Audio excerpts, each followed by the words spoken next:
Olá, é um prazer estar aqui com vocês hoje. Mais uma edição do podcast CBRE. Hoje com convidados aqui especiais e vamos explorar o mercado de multifamily, um mercado novo no cenário nacional, onde temos aí vários desafios pela frente, mas muitas oportunidades, né? Eu sou Edson Ferrari, diretor sênior da CBRE Brasil, cubro a área de Capital Markets e Asset Management.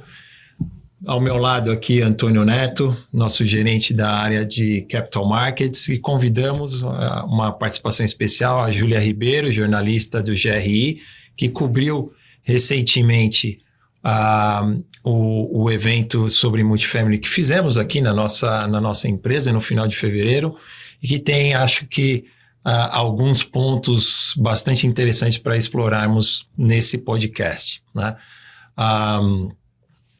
Vocês querem falar alguma coisa como introdução? Acho que é um prazer aí estar participando, o pessoal até angariar um pouquinho mais das dúvidas do mercado multifamily. Obrigado pela presença, Júlia, é um prazer receber você aqui na CBRE. Eu que agradeço, pessoal, a oportunidade. Realmente, né, a partir da reunião foram levantadas várias dúvidas aquele dia, né? Eu acho que para a gente começar, uma das principais delas foi em relação à diferença do que é que a gente já entende por residencial para renda para o modelo multifamily, né? Vocês podem explicar um pouquinho, por favor? Sim, posso começar? Vamos lá, Edson. Essa é uma questão que muitos colocam, né? Quer dizer, o residencial para renda já existe, qual que é a diferença? A diferença básica é do ponto de vista de propriedade, né?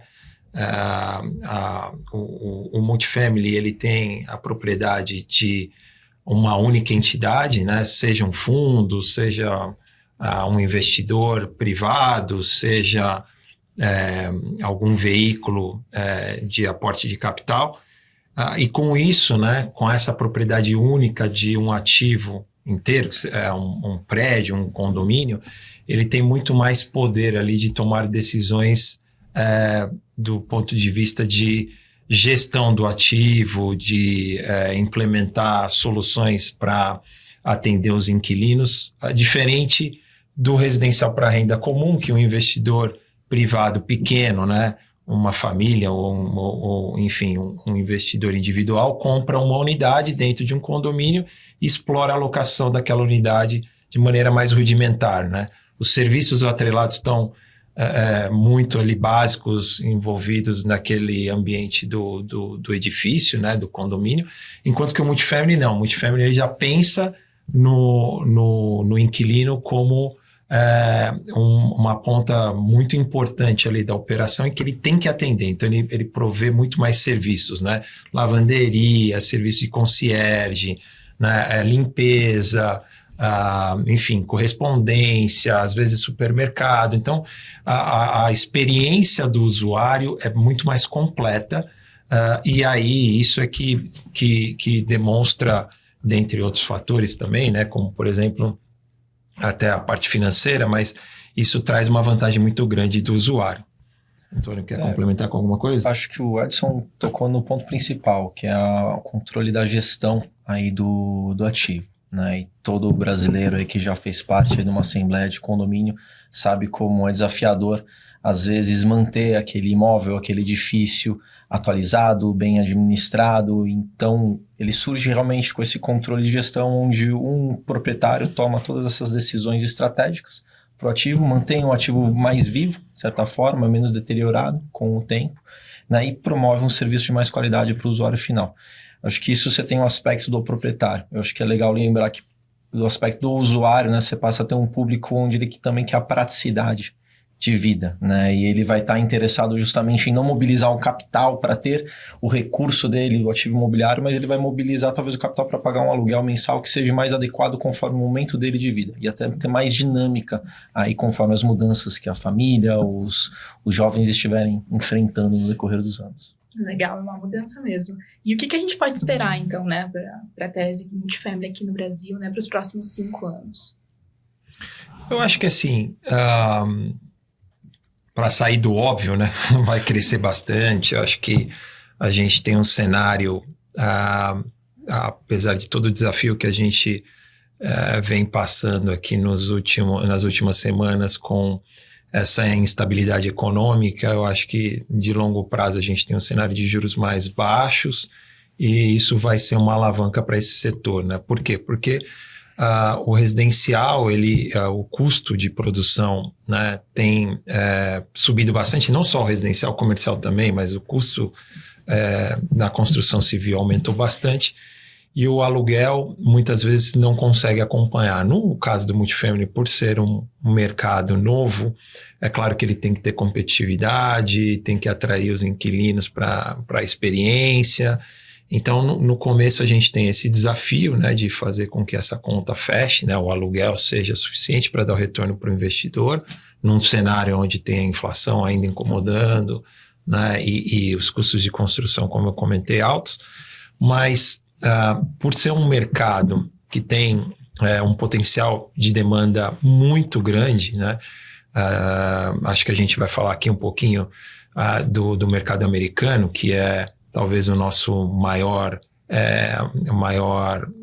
balão de ensaio, a gente vê que tem uma penetração dentro do mercado de capitais muito grande, esse mercado de multifamily. Então, no Brasil, a gente espera que ele vá ter a mesma penetração que tem nos Estados Unidos, da ordem de 35% a 40%, dependendo do ano, né? Você tem das transações totais no mercado americano, são transações de multifamily. No Brasil, isso não chega a 5%. Tem ano que o ano passado, por exemplo, praticamente a gente não teve transação no setor, né? Então, a transação de compra e venda de ativos, né? Então, a gente espera que ele tenha essa relevância no nosso mercado, né? E que diminua, vai acabar ocupando um espaço bastante grande que é uma parte do espaço do mercado de escritórios, né? Acho que o Edson tocou nos principais pontos, complementando, acho que a maior profissionalização desse mercado no decorrer dos anos, o Brasil ainda é um mercado muito embrionário, com poucos players, a gente conta na palma das mãos aí os principais, porém a gente nota aí o interesse dos investidores institucionais em entenderem mais a respeito do mercado, se prepararem para investirem nesse mercado, e também no investidor pessoa física, querendo entender como que ele vai lidar com esse mercado. Então, acho que a gente vai passar por essa etapa de profissionalização e, obviamente, ver esse mercado cada vez mais ganhar mais corpo aqui no Brasil. Perfeito. E vocês tocaram, né, principalmente nos Estados Unidos, quão realmente relevante né? Qual é a participação do multifamily? Eu acho que você tocou um pouco por isso. Você pode explorar um pouquinho mais, né? Como comparar isso com o Brasil e as oportunidades?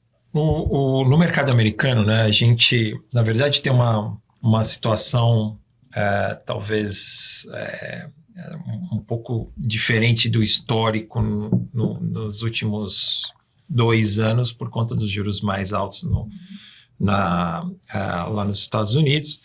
E aí o montante total de investimento em imóveis comerciais caiu bastante, né? Caiu para a ordem da metade do que foi naquele período inicial da pandemia, né? E nos últimos anos ali, chegando na pandemia. Então, teve, obviamente, com juros mais altos, o mercado imobiliário acaba tendo um pouco mais de dificuldade, né? As transações diminuem, os investidores acabam alocando capital em papéis do governo, em renda fixa, acabam, né, tendo um pouco mais de aversão a risco. Mas o interessante foi ver que essa participação do multifamily no total de transações aumentou. Então, lá no mercado americano, em 2023, né, os dados que a gente conseguiu coletar aí, a nossa empresa multinacional ela tem escritórios no mundo inteiro, então a gente consegue ter uma visibilidade bastante grande dessas transações, né? Muitas delas que nós mesmos executamos, né? Então, dos 343 bilhões de dólares que foram transacionados naquele mercado, 35% foi do mercado de multifamily. Então, essa é a proporção que a gente olha como uma meta para o Brasil. Não uma meta, mas talvez algo como um potencial que a gente visualize, né? Nosso mercado, né, aqui no Brasil, no mesmo período, em 2023, fez algo como 4 bilhões de dólares, né?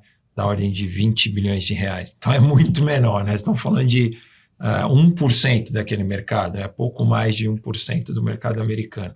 Mas o multifamily praticamente não fez transação, né? Então, nos últimos anos a gente teve algumas transações que aconteceram aqui no país, né? Alguns players importantes fazendo associações para produções futuras. O dinheiro tem fluído, mas as transações de compra de ativos ainda estão tímidas e devem se intensificar assim que a gente tiver um cenário, talvez, com todos os players mais, não só com um desenvolvimento maior desse mercado, né, com ativos que já estejam performados, gerando renda, tendo uma história boa para contar, mas também com os players que são os compradores, né, fundos imobiliários, as property companies, as famílias, aí, os family offices e também, enfim, por que não, né, a volta dos investidores estrangeiros e até os fundos de pensão, mais ativos, né, para que a gente tenha também um cenário da demanda ali por aquisições um pouco mais aquecido. Isso deve acontecer ao longo, como eu disse, ao longo dessa queda da taxa de juros e aí intensificar também o mercado de multifamily nas transações. Acho que, comparando, né, lá fora, é natural que a gente veja os Estados Unidos tendo mercado de multifamily praticamente sempre no topo aí das transações, mas é um mercado que já tem portfólios prontos e performados, né? Então, anualmente, você tem viabilidade para esse tipo de negócio acontecer. Aqui no Brasil, como a maioria das carteiras ainda estão em formação, a gente também está nessa etapa onde os investidores estão tentando entender o apetite do risco para esse mercado embrionário. Com a maturação dessas carteiras, é capaz a gente começar a ver mais transações no decorrer dos anos aí relativo a esse nicho específico de mercado, né? Uhum. E principalmente nessas questões dos desafios, né? Você mencionou juros dos Estados Unidos. Algo muito relevante, então, para saber, que eu acho que a gente tem que trazer aqui. Qual é a resiliência do multifamily diante de tudo isso, né? Esse é um bom ponto, Júlia, porque eu diria que do que a gente vem estudando, né, com a nossa experiência lá nos Estados Unidos, não só nos Estados Unidos, na Europa, em alguns países da América Latina, inclusive, né, é que esse é uma classe de ativos, né, que ela é menos, ela sofre menos influência das intempéries macroeconômicas, né? É claro que você tem lá no momento de, por exemplo, a crise lá americana do mercado financeiro com a quebra do Lehman Brothers, teve um impacto também nesse mercado. Depois a gente teve outros eventos, né? O da pandemia também teve um impacto e esses cenários aí macros bastante agressivos, eles têm impacto. Mas o que a gente percebe é que como é um mercado onde ele explora uma demanda muito primária, que é a demanda por moradia, né? Então, a gente discute hoje como é o formato do escritório no pós-pandemia, que é um formato diferente do pré-pandemia, né?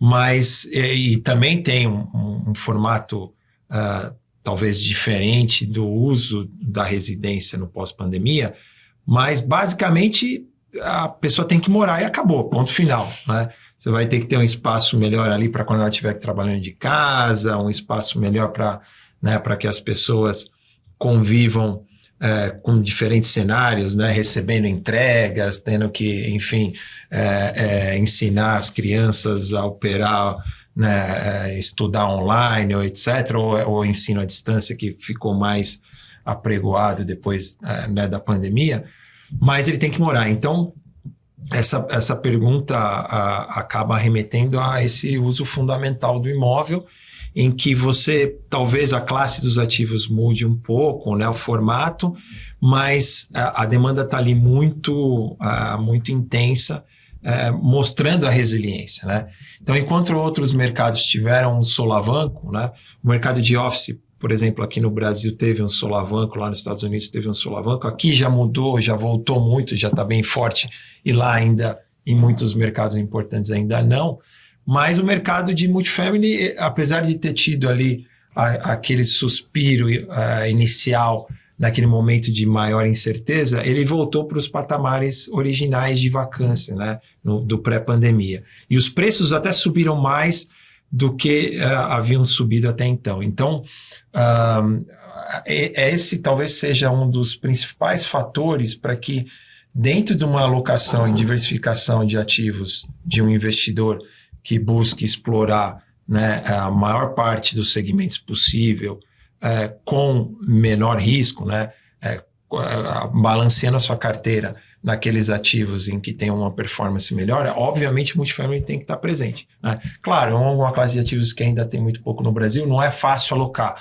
Hoje, talvez a alocação para um investidor privado menor, né, um investidor tipo pessoa física, seja através de fundos imobiliários, são poucos os fundos que estão nesse setor. Mas isso vai crescendo ao longo do tempo. Então, esse acho que é a grande vantagem, né? Sem falar da parte de financiamento também, a parte financeira, que é bastante interessante por conta de incentivos, né? Essa é uma classe de ativos onde os principais governos, e a gente pode tomar o governo americano como talvez aí o maior exemplo, ele fomenta muito pelo o déficit desenvolvimento habitacional também, né, dos países. Exatamente. E aí o governo é um grande interessado em que esse setor cresça para acabar com o déficit habitacional, né? Aqui no Brasil ainda a gente não tem grandes instrumentos para favorecer esse tipo de produção, mas as linhas de financiamento elas têm que se adequar a esse modelo também de negócio, né, para que os players possam desenvolver mais, produzir mais, e a gente tenha um maior crescimento desse mercado. Legal, tem uma coisa para complementar? Eu acho que, voltando a essa questão da resiliência, né, a gente tem uma percepção de absorção aí desse estoque aí do multifamily, que às vezes ela pode ser um pouco mais rápida que, por exemplo, a absorção do novo estoque de office. Então, as taxas aí de absorção, a gente espera aí que elas sejam até mais rápidas. Um exemplo, assim, por que eu digo isso? A gente vê em casos aí na América Latina, onde em um ano da entrega do edifício de multifamily, ele já atinge 90% a 95% de ocupação. Então, uma velocidade de absorção muito rápida, né? E obviamente que nem todo mercado que movimenta conforme oferta e demanda, quando você começa a absorver esse estoque, a vacância vai diminuindo, os investidores vão querer entregar mais no mercado, então também vai ter um novo ciclo aí de entrega dessas propriedades, porém, até com o que a gente vê no mercado americano, eles tendem a absorver mais rápido que, por exemplo, o mercado de office, que tem um ciclo aí, às vezes, de absorção um pouco mais longo, né? Tá, e você falou de outros países, né, aqui na América Latina. Como é que é o olhar para eles, né? Aquilo que você falou, nossa, tem uma entrada melhor e tudo. E em relação, dá para comparar com o Brasil? Tem algo que o Brasil pode aprender? Aproveitando, acho que sim, sem dúvida alguma, o Brasil, infelizmente, está atrasado nesse mercado, se a gente comparar. Existem outros países como Chile e México que estão começando a criar a sua carteira. Acho que uma boa referência para o modelo brasileiro que a gente pode vir a esperar é o que está acontecendo no mercado do Chile, que já tem aí mais de 10 anos aí de entregas de multifamily e evolução do mercado. Porém, não tem como a gente olhar para o Chile e falar, poxa, o Brasil é muito maior, né? O cenário muda tudo. Né? Exatamente, em termos de população, enfim, a capacidade industrial do país, assim por diante. Então, nos poucos anos que a gente está vendo aqui o mercado brasileiro evoluir nos estoques de multifamily, a gente compara com o estoque chileno e a gente pensa, putz, tem bastante potencial talvez para a gente superar esse estoque. Acho que, se não me falha a memória, são cerca de 130 edifícios que a gente tem no Chile, e hoje a gente consegue contar pelo menos mais de 50 já em São Paulo, por exemplo, e com um potencial de estoque futuro ainda bacana, grande aqui para o país, né?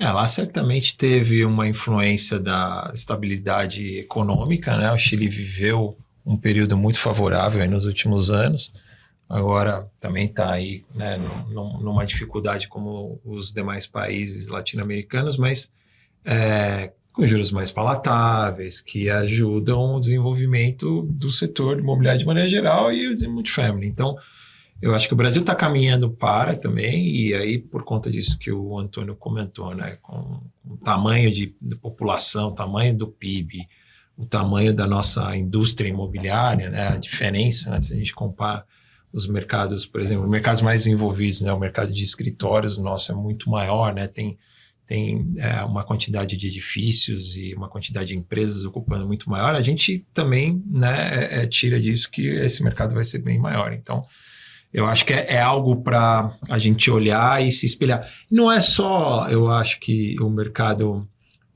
chileno, né? O mercado da Colômbia, do México, né? Alguns outros países, Peru. Teve até um GRI em Nova York no painel de multifamily que eu me lembro de players desses mercados falando do estoque, do desenvolvimento, e que tinham muitas coisas para acontecer, e que eles queriam players que entrassem lá, estrangeiros, etc., para trazer uma liquidez maior. Mas são mercados fundamentalmente com muita limitação, né, pelos tamanhos. Então aqui eu acredito que quando esse mercado tomar a proporção, ele vai ter grupos bem grandes. Já tem grupos muito importantes, né? A Brookfield entrando aí com um investimento grande com a parceria com a MRV, a Cirela, né, a Company com a CPPIB e a Greystar produzindo vários edifícios e, enfim, alavancando o mercado. E vários outros, né? Tem muitos players que já estão no mercado, né? A M3, né? Com a Vila 11, muitos fundos outros imobiliários também já começando a pensar mais nessa tese. Acho que que capital não vai ser problema, desde que, obviamente, as operações se enquadrem dentro das perspectivas de retorno desses capitais, né? Legal. Essa é a realidade hoje, né? Esses são os investidores que estão olhando para isso agora. Mas quais são os tipos de imóveis que esses investidores estão buscando, né? Como é que é a tipificação deles? Eu acho que assim, até depois eu vou deixar o Antônio entrar um pouquinho mais nas diferentes tipologias que a gente vê aqui no país sendo desenvolvidas, mas assim, eu acho que o investidor que começa neste momento dentro desse mercado são os fundos que estão olhando para a taxa interna de retorno mais alta, né? Não só pelo momento do mercado macro, juros um pouco mais altos e, enfim, e a situação de risco. Então, para você adequar o capital correto, tem que estar dentro desse modelo, porque a gente ainda tem uma percepção de risco maior no país. Então, o investidor que vem para cá, ele vem mirando um risco mais alto, então ele acaba entrando as opções que se enquadram melhor são as opções de desenvolvimento, né, basicamente. E o mercado também não existe, então, ou ainda é muito pequeno. Então, as opções que estão hoje disponíveis são essas de entrada.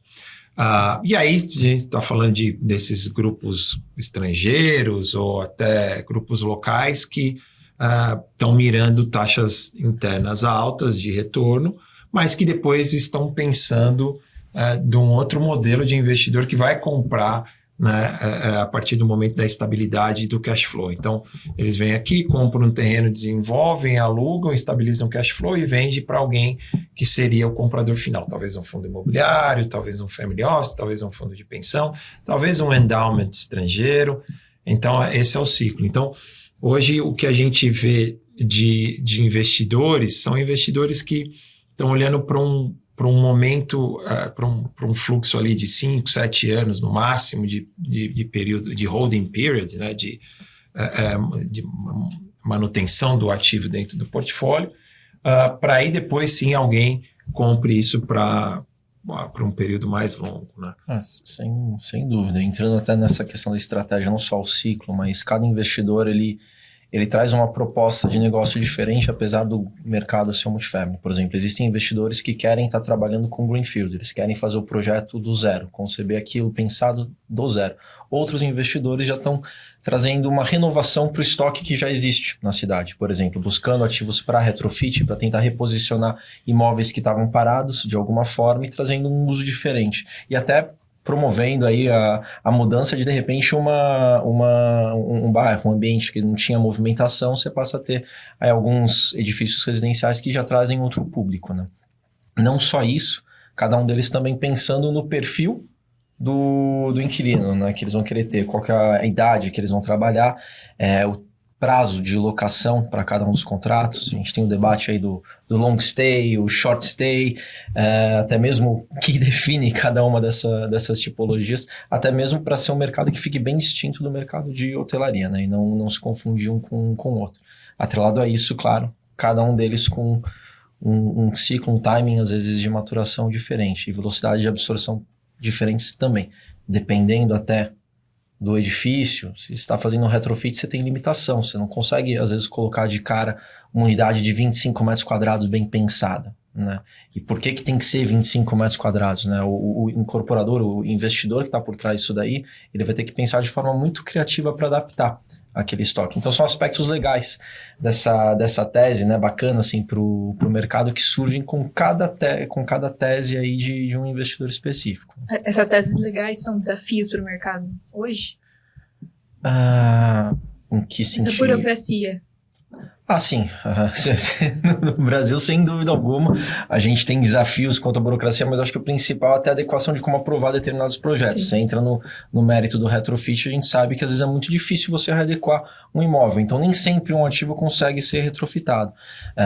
Você tem timing de aprovação de projetos também que às vezes não comportam o período aí para você surfar o retorno do investimento que você está esperando, então acaba atrasando. Então são coisas que o investidor, o developer aqui também, ele tem que se adequar conforme as aprovações necessárias. Existem zonas onde você tem mais incentivos a desenvolver o retrofit, reposicionar um imóvel, e outras que têm mais desvantagens, faz mais sentido você construir do zero.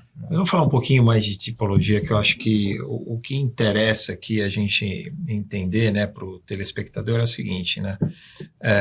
Primeiro, o início desse mercado, ele tem uma aderência maior aos casais jovens, né, às famílias, ou até, né, aos indivíduos que são solteiros e que estão procurando uma residência para se emancipar da família e etc, né? Então, eu acho que a aderência maior tem sido para esse público, portanto, unidades pequenas, né? Então, no mercado americano a gente vê, né, talvez todo o espectro, né, desde os casais mais jovens, unidades menores, médias, unidades maiores, famílias mais estabelecidas, etc. Aqui a gente ainda vê muito concentrado nessas unidades pequenas, que é natural, por conta disso que eu falei, é uma cultura nova, né, como é um mercado novo e uma geração que se adequa melhor que essa nova geração, né? As duas últimas gerações. Então, são unidades menores, né? E também tem uma questão, assim, como o foco é dentro das principais regiões, as regiões que têm mais serviços, onde você tem também o emprego perto, você tem uma estrutura de transporte bem postada, com todas essas características juntas, é difícil você executar um apartamento grande e pensar que todo o espectro ali dos funcionários de uma companhia vão poder pagar o aluguel de um imóvel grande. Então, a tendência é você fazer um imóvel menor, porque o aluguel cabe no bolso de muita gente, e principalmente do público mais jovem. E aí, nessas regiões mais centrais, o imóvel é mais caro, o terreno é mais caro, a construção acaba sendo às vezes, um pouco mais desafiadora pelo porte e tamanho do terreno. Então, acaba que as unidades são pequenas também por conta disso, né? Não só pela característica puramente, enfim, da demanda ou da questão financeira. Então, assim, no futuro, acho que do ponto de vista de tipologia, a gente vai ver unidades que vão variar mais, vão ter né, talvez um espectro maior, que é natural com o amadurecimento do mercado. E o que o Antônio comentou, eu acho importante, né, essa questão do long stay, short stay, né, ou seja, a longa estadia, sendo um contrato de locação que naturalmente, né, a família, o indivíduo ali que é o locatário, fica por um período grande, 6 meses, 1 ano, mais de 1 ano, né, E o short stay é aquela locação de curta temporada, que pode ser alguns dias, algumas semanas, né? E talvez um par de meses ali, mas não é muito comum. Então, é mais comum que tenha essa estadia de mais curta temporada. As grandes diferenças dessas duas é que, enquanto nessa primeira, né, o long stay, a longa temporada, você tem uma previsibilidade do cash flow, né? Porque a família está ali, assina um contrato de locação, vai pagando o aluguel e você tem essa previsibilidade. Na outra modalidade, você tem alguém entrando e saindo a todo momento. E aí requer uma gestão muito maior, mais intensa, a limpeza, né, o marketing, o quanto você paga nas campanhas. Mas, por outro lado, o preço por metro quadrado ao final de um período que se mede, por exemplo, o preço por metro quadrado no mês, a tendência é que seja maior no short stay, nessas regiões principais, que tem grande demanda, né? E é bom que, né, seja maior, porque é um desafio mesmo, né? Você ter um terreno muito bem localizado, que poderia ser usado para vários usos, e se desenvolveu esse apartamento, né, para multifamily, porque a conta não é fácil fechar. Então, quanto mais você consiga tirar ali de performance financeira, melhor. E muitas vezes a opção do próprio desenvolvedor vou fazer o short stay, pelo menos para uma parcela das unidades, porque ali eu vou tirar um retorno maior. Mas, obviamente, você tem um risco, porque toda hora você está repondo um inquilino, um usuário. E essa questão da operação é algo que até no dia da reunião foi muito comentado, né? Os desafios disso hoje. E em relação a esse desempenho que vocês já veem, né, acompanham os players, como é que está sendo a experiência até agora? Eu acho que até um pouco do que foi comentado aquele dia, né? Aquela foi uma reunião do comitê de multifamily aqui do GRI. Então, assim, o que vocês veem hoje do que vocês acompanham em relação à experiência? Olha, a gente tem... primeiro, acho que o principal ponto é que ainda é muito cedo, né? Ninguém ainda tem dados de performance que sejam completos do ciclo, porque mesmo os que entraram já há alguns anos e já estão em operação talvez 2, 3 anos, você percebe a mudança, né, do padrão de locação, as adaptações nos edifícios para atender melhor a demanda, a diferenciação entre os canais de venda. Então, tem uma maturação mesmo para quem já entregou e está operando dentro de uma capacidade que é enxergada como talvez a ideal, né? Tem lá uma ocupação de 90% ou mais do que isso, mesmo para esses. Só que esses são pouquíssimos. A grande parte ou está ainda na parte de desenvolvimento, que ainda nem acessou o mercado de maneira cabal, ou está naquele início. E esse é um desafio do mercado, porque o mercado, enfim, todo mundo quer saber a performance. Então, se você pega lá, e talvez seja um dos grandes desafios dos veículos de fundos imobiliários que entraram nesse mercado, é que eles entraram num momento ali do mercado ainda em estágio muito embrionário, e para a conta fechar para um fundo imobiliário que precisa entregar a renda para o investidor, pessoa física que compra lá a cota, foi colocada garantia na receita. E essa garantia ela tem que se materializar, porque ela tem um limite. Ninguém vai dar uma garantia eterna. Então, dá garantia por 1 ano, por 2 anos. Então, quando a garantia acaba, aí a realidade é o mercado, né? O quanto aquele ativo está inserido no mercado e trazendo a renda. Em alguns casos, a gente vê que foi bastante alinhado com a garantia ou até superou, mas em outros, inferior. Então, isso ainda vai contaminar bastante a análise da performance dos ativos dentro desses veículos. Mas a questão é um problema do mercado? Na nossa avaliação, não é um problema do mercado. A questão é o veículo que foi feito, que ele não estava ainda, o produto não estava adequado às necessidades daquele veículo. Então, se o produto tivesse já amadurecido, né, já pronto, com todos os inquilinos lá usando e você só tendo que coordenar o operador, ok, aí isso serve para um fundo imobiliário. Agora, quando é um produto que é um pouco diferente disso, traz desafios. Não quer dizer que não vai dar certo, não quer dizer que não está dando certo. A observação acho que é essa. Mas o que a gente viu ali também, você vai lembrar, vários comentando que a performance tem sido muito boa, inclusive para praças que não são ali São Paulo, né? Isso que eu ia As fazer. capitais. Então, para nós é um indicativo muito saudável desse mercado, que denota que não é só uma questão de estar do lado do metrô, do lado da praça principal de escritórios da cidade, ele pode estar em outras localidades onde a conta cabe dentro do bolso da família ali ou do indivíduo que está utilizando.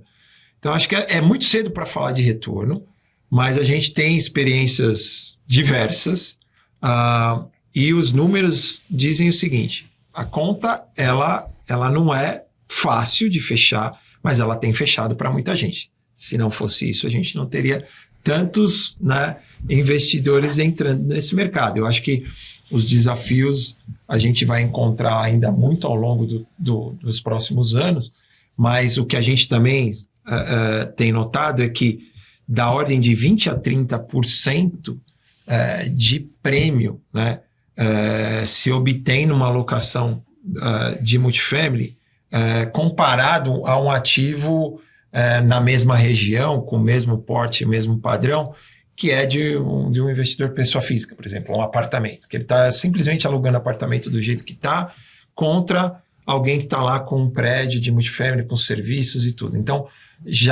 você já pode notar essa mais-valia que o usuário aceita, né, pagar por estar dentro dessa operação. Legal. Isso acho que, complementando, né, o Edson comentou num ponto muito relevante, que é qual que é a estrutura que está por trás dessa modalidade de investimento. O capital precisa ser paciente, principalmente nesse momento de mercado, porque é um experimento, né? O pessoal que está se promovendo a fazer isso daí, eles estão colhendo os primeiros resultados, alguns já mostram indicadores bem bacanas aí que prometem aí mostrar o mercado em bastante evolução, porém outros ainda oscilam um pouco. Uma operação, às vezes, de alguém que entrou no long stay versus a que entrou no short stay, por exemplo, período, a performance dos preços já é diferente, a vacância muda muito de um tipo de estratégia para o outro. E isso deve ditar talvez algumas preferências mais para frente para o mercado, né? E não só isso, acho que é legal porque você não só precisa talvez do capital mais paciente, mas também do capital que está disposto a olhar o Brasil de forma ampla. Né? A gente viu muitos investidores se concentrando em São Paulo, né, no começo, querendo focar naquela região bem central, aquele ponto super ideal para desenvolver um imóvel, mas que às vezes era muito caro.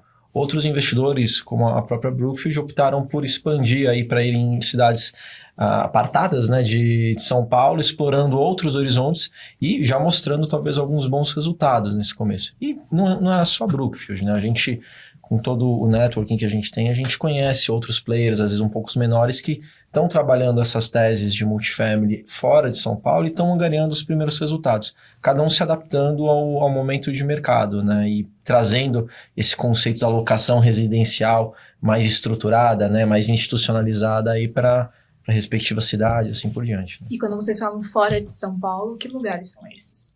Acho que a gente vê Curitiba, BH, a gente vê Barueri, não precisamos ir tão longe aqui, né? Então, Campinas, assim, alguns até estão tentando no Rio de Janeiro, não tem nada muito fomentado, mas a gente vê o pessoal tentando estudar a capital.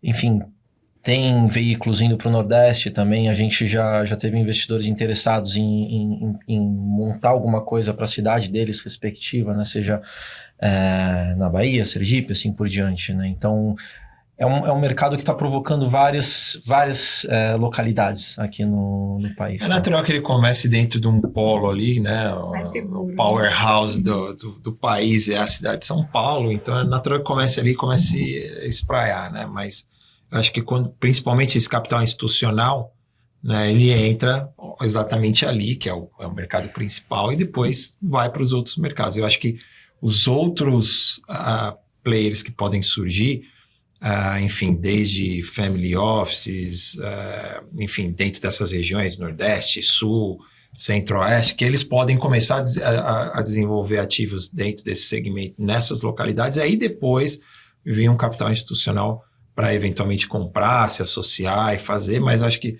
esse capital que começa agora é bastante institucional, e aí, obviamente, ele vai começar nos mercados maiores.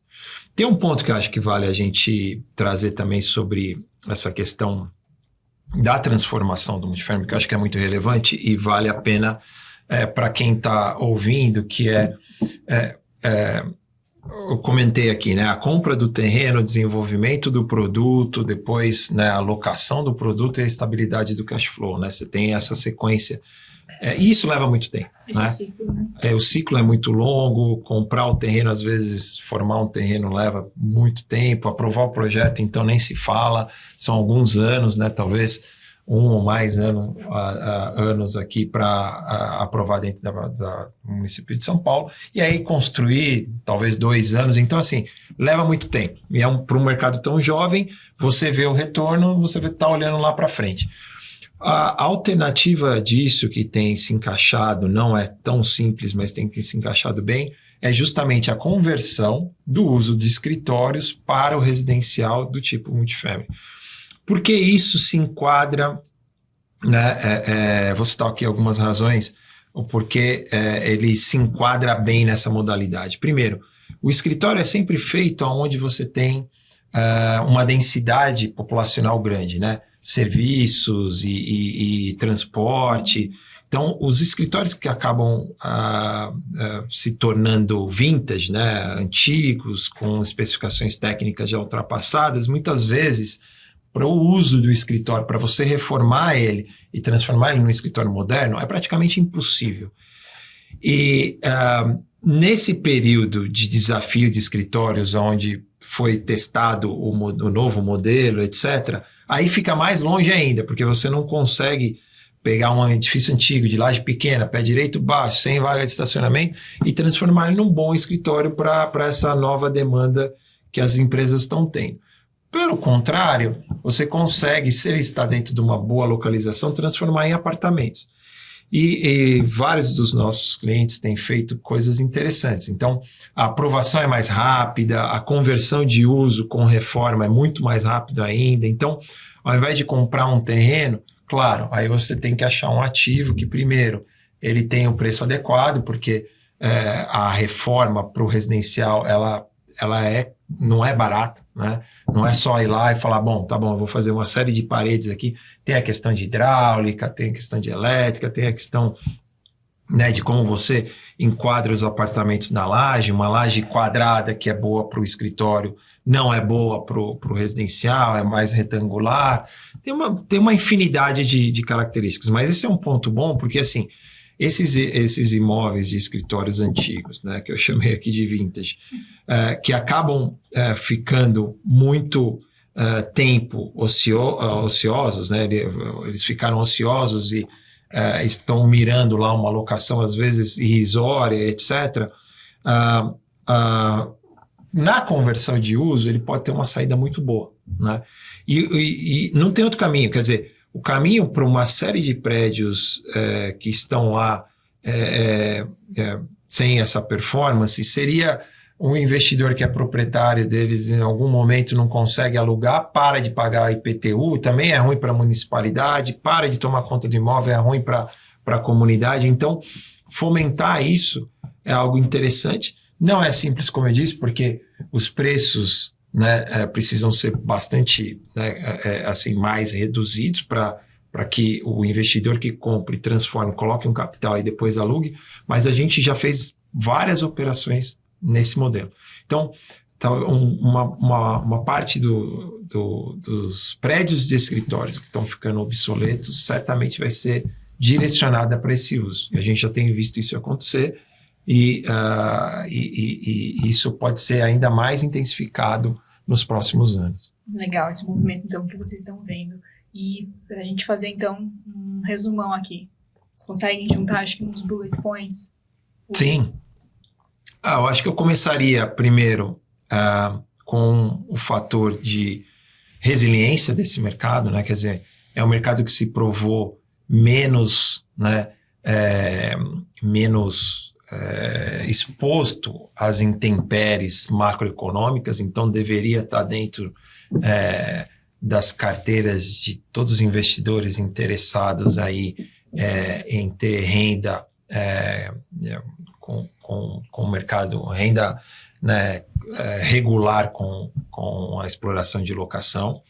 esse é um ponto. Outro ponto, acho que é a grande perspectiva que esse mercado tem de crescimento. Então, enquanto a gente vê essa dificuldade, né, em visualizar alguns setores, por exemplo, a gente comentou aqui, né, a vacância que hoje existe no mercado de escritórios, né, o mercado de shopping center muito já explorado no Brasil e desenvolvendo ativos em localizações secundárias, terciárias para poder crescer. Então é um desafio grande. Esse mercado, o mercado está nascendo com águas límpidas, então tem um potencial gigantesco, né, o mercado de multifamily. E acho que também tem esse ponto de a gente ter uma diversidade muito grande de possibilidades, desde você fazer as unidades menores, maiores, o short stay, o long stay, e até a conversão de uso. Então, acho que são 3 pontos assim importantes, né, sobre as possibilidades, digamos assim, desse mercado de multifamily, né? Acho que, assim, adicionando um outro ponto importante em função da situação do mercado são os dados, né? Então, a gente ainda percebe que pela falta aí de histórico de performance, ainda tem muita dúvida de alguns investidores que precisam ter mais informações exatas aí para conseguir conceber suas teses. Nós aqui estamos fazendo um esforço muito grande aí com o mercado, com todos os nossos parceiros para tentar consolidar mais informação, e acho que com a virada aí de 23 para 24, a gente começando a ver mais imóveis sendo entregues, com mais períodos aí de absorção, a gente talvez consiga angariar melhores informações para a tomada de decisão. Retomo lá a necessidade do capital paciente, que para o Brasil, às vezes nem sempre se adequa direito, então é importante também ter uma evolução aí do investidor pensando nessa tese de forma... com um olhar de longo prazo, aqui no caso, e tem um aspecto cultural também, que é a mudança que, vamos ver para o Brasil, né? A mudança do brasileiro ter aquele hábito de querer comprar o imóvel e passar aquele talvez alugar, né? Aquele imóvel, tornar a vida dele talvez um pouco mais prática, não ancorar investimentos em um imóvel, né? Não enraizar assim, algo de longo prazo em um único ativo, mas talvez ter uma vida um pouco mais ágil, né? Uma vida um pouco mais livre, de certa forma, contando com essas formas de locações aí mais eficientes. Essa questão dos dados aqui, eu acho que é importante a gente ressaltar pelo seguinte, né? Todo mundo tem essa curiosidade de saber qual é a performance, o que está acontecendo, qual é a rentabilidade que se tem. E esse é um ponto-chave também para você fomentar o mercado, como o Antônio disse. A CBRE ela vem liderando esse movimento, né? Vários clientes nossos estão participando desse movimento, que no fundo a nossa intenção é coletar os dados desses players para depois consolidar esses dados e entregar uma estatística para os players que estejam participando, que mostre minimamente o que está acontecendo lá na outra ponta, né? Qual é o resultado desses investimentos, né? Então, enfim, qual é o estoque que está vindo, como ele tem sido absorvido, quais são os preços praticados nas diversas regiões e diversas modalidades, como tem sido, né, essa exploração do short stay versus o long stay, como se diferencia os preços em relação ao que se chama, né, se convém chamar de shadow market, que é esses ativos que são de investidores individuais, que não são multifamily, né, eles só têm um apartamento lá para locação. Então, isso tudo consolidado e dentro de estatística, a gente ajuda a fomentar e ajuda a trazer mais interesse para o nosso mercado. A gente tem liderado essa iniciativa, né? Comentamos lá naquele comitê, a gente ressalta aqui porque é importante todo mundo participar e logo mais a gente vai ter mais dados para mostrar, né? E aí isso favorece a indústria como um todo, não só aqueles que estão participando ativamente, mas aqueles que pretendem algum dia participar e que têm curiosidade sobre o tema. Com certeza. Até aproveitando o gancho, né? Quem não está participando e que gostaria de participar e está ouvindo a gente aqui, por favor, procura a CBRE, vai ser bacana entender da carteira deles. É um mercado novo e toda semana a gente conhece um investidor novo que está fazendo coisa diferente aí para a gente ver se está adequado à tese, né? Então, se não está participando ainda da pesquisa, fala com a gente que a gente coloca lá para participar também. Tá? Não, perfeito. Então a gente espera, né, que essa questão dos dados se evolua e ao longo dos anos, né, com certeza, ao longo do ano, com certeza o Comitê de Multifamily vai debater mais sobre isso ao longo No das próximo reuniões comitê, do né? GRI. Quem sabe a gente já tem a estatística já montada para mostrar mais dados. Sim, Vamos e ter, até né? o final do ano, porque a gente vai ter um evento especial para residencial, para renda, que a gente pode abordar a tese multifamily, quem sabe até lá tem um longo tempo aí para a gente trabalhar. Legal, Sim. acho que vamos ter, sim. Obrigada, viu, pessoal? Obrigado a Obrigado a todos. você. E aí, vamos gravar de novo?